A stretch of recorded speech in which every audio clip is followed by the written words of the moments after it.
What's up, 12s? Welcome to this week's edition of Talking Touchdowns.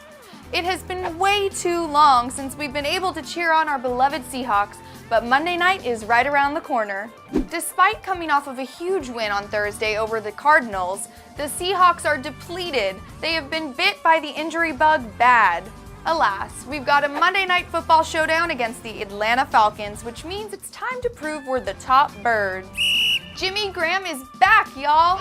5 of his 6 receiving touchdowns have come since the Week 6 bye week, and he's had two touchdown games. In each of those games, he's tallied 39 and 27 yards respectively, which means the Seahawks are targeting him in the red zone.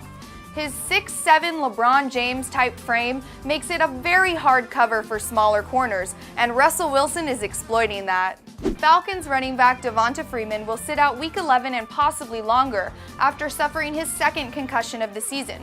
However, Atlanta still has Tevin Coleman, who had an impressive showing last Sunday, rushing for 83 yards on 20 carries and a touchdown. As for Seattle's run game, we got some potentially great news from head coach Pete Carroll on Monday. He said that running back Chris Carson might be back on the field in December.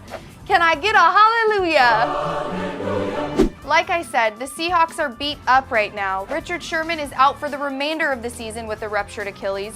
CJ Prosise injured his other ankle. Cam Chancellor suffered a stinger. Doug Baldwin is still dealing with a groin injury that he played through on Thursday night. Frank Clark injured his thigh, and Dwayne Brown injured his ankle. But he has assured fans that he'll be fine come Monday night. Earl Thomas has missed 2 games due to a hamstring injury, but Pete Carroll said he expects him to play.